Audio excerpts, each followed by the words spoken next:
బేతాళ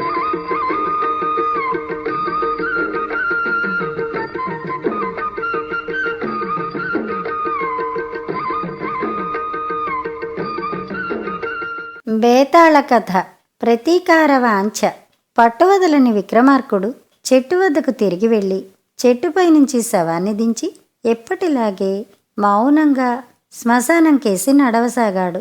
అప్పుడు శవంలోని బేతాళుడు, రాజా, నీ పట్టుదల ఇద్దరు స్నేహితురాళ్ల మధ్య తలెత్తిన ప్రతీకార వాంఛను తలపిస్తోంది. నీకు శ్రమ తెలియకుండా ఉండగలందులకు వారి కథ చెబుతాను విను అంటూ ఈ విధంగా చెప్పసాగాడు.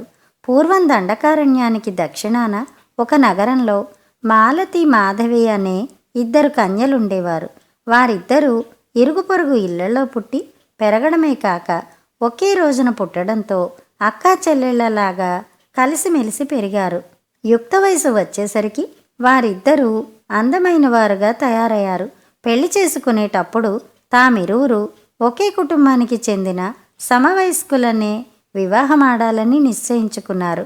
అలా చేయటం వల్ల తామిరువురు ఒకే ప్రాంతంలో ఉంటూ ఎక్కువ తక్కువలు తలెత్తకుండా సుఖంగా జీవించవచ్చును అనుకున్నారు. కొన్నాళ్లకు వారు కోరుకున్నట్టే వారు నివసించే ప్రాంతానికి సమీప రాజ్యంలోని రాజ్యాధిపతి కుమారులు జయ విజయులతో పెళ్లి సంబంధాలు కుదిరాయి. ఒకనాడు మాలతి విహారానికని ఒంటరిగా దండకారణ్యంలోకి వెళ్ళి అక్కడ విశేషాలను, ప్రకృతి అందాన్ని చూసి ఆనందిస్తూ చాలాసేపు గడిపింది.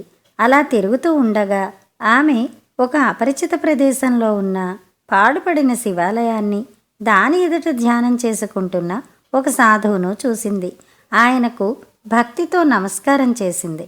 తనకు నమస్కరించిన మాలతిని సాధువు ఆశీర్వదించి కుశల ప్రశ్నలు వేసి ఆమె వివరాలు తెలుసుకున్నాడు. మాలతి ఆయనతో తన గురించి, మాధవి గురించి చెప్పి పెళ్లి విషయంలో తాము తీసుకున్న నిర్ణయం గురించి కూడా చెప్పింది. అంతా సవ్యంగానే జరుగుతుందని జోస్యం చెప్పిన సాధువు ఆమెకొక అపూర్వమైన మామిడి ముక్కను, 2 అందమైన పెద్ద కుండలను కానుకగా ఇచ్చి వాటిలో ఒక కుండను తన స్నేహితురాలికి ఇవ్వవలసిందిగా మాలతికి సూచననిచ్చాడు. వాటిని జాగ్రత్తగా సంరక్షించుకోమని, వాటి వల్ల వారికి శుభం చేకూరుతుందని చెప్పి పంపాడు. మాలతి కుండలను ఇంటికి తెచ్చుకుని వాటిలో ఒకదాన్ని తన ఇంట్లో జాగ్రత్తగా దాచుకుంది.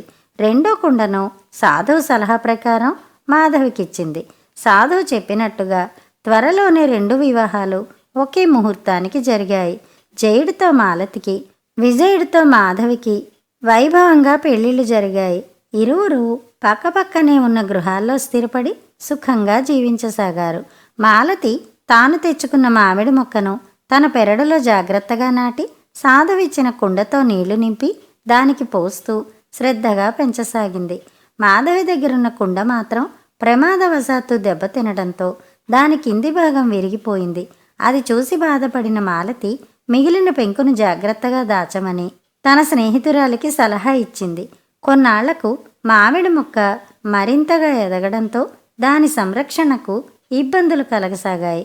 ఇది చూసిన మాధవి తన వద్ద ఉన్న విరిగిన కుండను మాలతికిచ్చి మొక్కకు రక్షణగా అమర్చుకోమని చెప్పింది.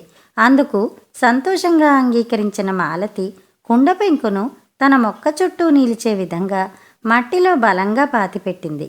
దానితో మాలతికి ఆ మొక్కను అహోరాత్రాలు సంరక్షించుకునే బాధ తప్పింది. కుండ పెంకుల వలన హానికి లోనవ్వకుండా పెరిగిన ఆ మొక్క త్వరలోనే పెద్దదై పువ్వులు పూయటం మొదలుపెట్టింది. త్వరలో అవన్నీ మామిడి పళ్ళుగా తయారు కాసాగాయి. ఆ పళ్ళు తక్కువ సంఖ్యలోనే కాసినప్పటికీ ఎంతో తియ్యగా, అపురూపంగా ఉండేవి. తాము తిన్నాక మిగిలిన ఫలాలను మాలతి కొందరు స్నేహితులకు, ఇరుగు పొరుగు వారికి ఇచ్చేది.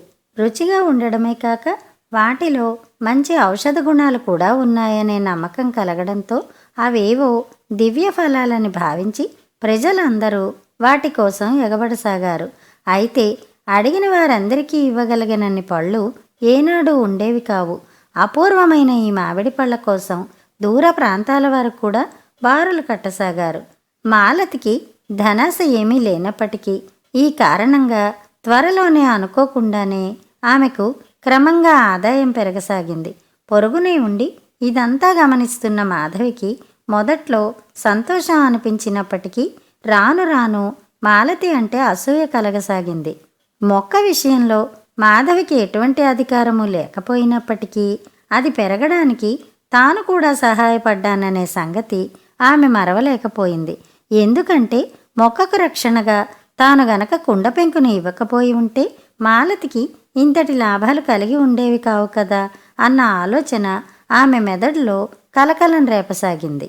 ఈ సందర్భంలో కొందరు అమ్మలక్కలు నూరు పోసిన మాటలు తలకెక్కించుకున్న మాధవి ఒక రోజున అకస్మాత్తుగా మాలతికి తానిచ్చిన కుండ పెంకును తిరిగి ఇమ్మని కోరింది. అంతేకాక తన కుండ పెంకు విరక్కుండా ఉండాలని, తానిచ్చినట్టుగా యథాతథంగానే ఇవ్వాలని షరతు విధించింది. అది విని నిర్ఘాంతపోయిన మాలతి, అదేమిటి మాధవి, నీకు తెలియందేముంది, మొక్క పెద్దదైపోయింది కదా, ఇప్పుడు దానికి హాని కలగకుండా నీ కుండను ఎలా తీయగలను? అలా తీయాలంటే పెరిగిన మొక్కను నరకాల్సి వస్తుంది.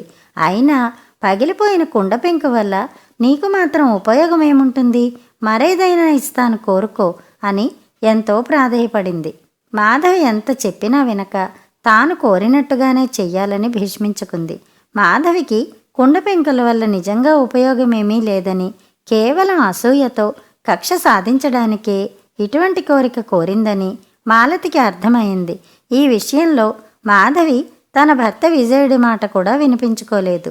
చివరకు మాలతి తన చేతులతోనే తానెంతో అపురూపంగా పెంచుకున్న మొక్కను తెగనరికి కుండను పగలకుండా జాగ్రత్తగా పైకి తీసి మాధవికి ఇవ్వవలసి వచ్చింది. ఆ తర్వాత ఎందరో తోటమాలలు ఎన్ని ప్రయత్నాలు చేసినప్పటికీ మొక్క మాత్రం మళ్ళీ ఎదగక త్వరలోనే కృషించిపోయింది. మాలతికి మామిడి పళ్ళను ఆశించిన అనేక మందికి నిరాశ తప్ప ఏమీ మిగల్లేదు. ఆ తర్వాత అప్పటి వరకు ఎంతో అన్యోన్యంగా మెలిగే సోదరులైన జయవిజయులు కూడా మాట్లాడుకోవటం మానేశారు. ఇదంతా పొక్కటంతో ప్రజలందరూ ఈ విషయాన్ని గురించే చర్చించుకోసాగారు.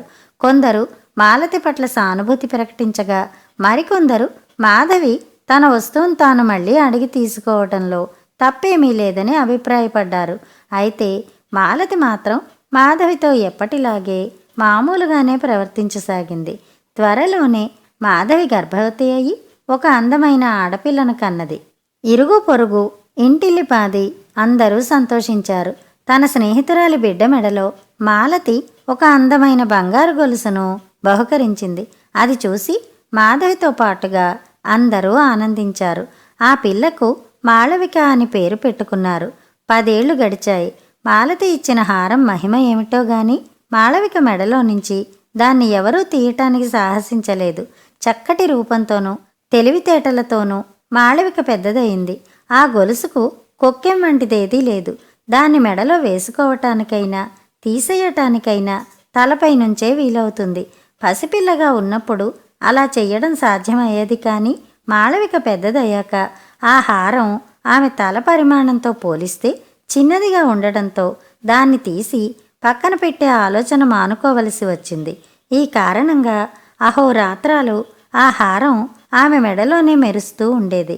ఒకరోజు మాలతి అకస్మాత్తుగా మాధవితో, నేను మాళవికిచ్చిన హారాన్ని తిరిగి తీసేసుకుంటాను అన్నది. ఈసారి ఆశ్చర్యపోవటం మాధవి వంతు అయింది.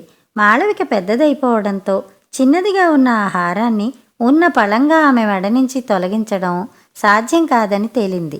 ఎట్టి పరిస్థితుల్లోనూ గొలుసును కత్తిరించరాదని, యథాతథంగా తనకు తిరిగి ఇవ్వాలని మాలతి స్పష్టం చేసింది. మొదట్లో నిర్ఘాంతపోయినప్పటికీ ఒకప్పుడు తాను మాలతి మామిడి మొక్కను నాశనం చేయించినందుకు ఇది ప్రతీకారమని మాధవికి అర్థమైంది. తెంపకుండా హారాన్ని విడిపించాలంటే మాళవిక గొంతును కొయ్యటం తప్ప మరొక మార్గం లేదు. నీ గొలుసు కోసం నా కూతుర్ని బలిపెట్టమనడం భావ్యమేనా అని ఆమె మాలతిని వేడుకుంది. ఆమె ఎంతగా కళ్ళనీళ్లు పెట్టుకుని పదే పదే ప్రాధేయపడినప్పటికీ మాలతి మటుకు ససేమిరా అన్నది. ఈ సంగతి బయటకు పొక్కడంతో నలుగురు ఆశ్చర్యపోయారు. లోగడ మాధవ్ ప్రవర్తనను నిరసించిన వారు ఆమెకు తగిన శాస్తే జరిగిందని భావించారు.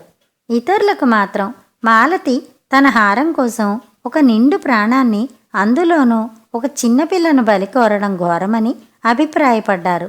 మొత్తం మీద ప్రజలందరూ మళ్ళీ 2 వర్గాలుగా చీలిపోయి వితర్కించుకోసాగారు. తోటికోడళ్ల పోరు కారణంగా రాజ్యం సంక్షోభంలో పడింది.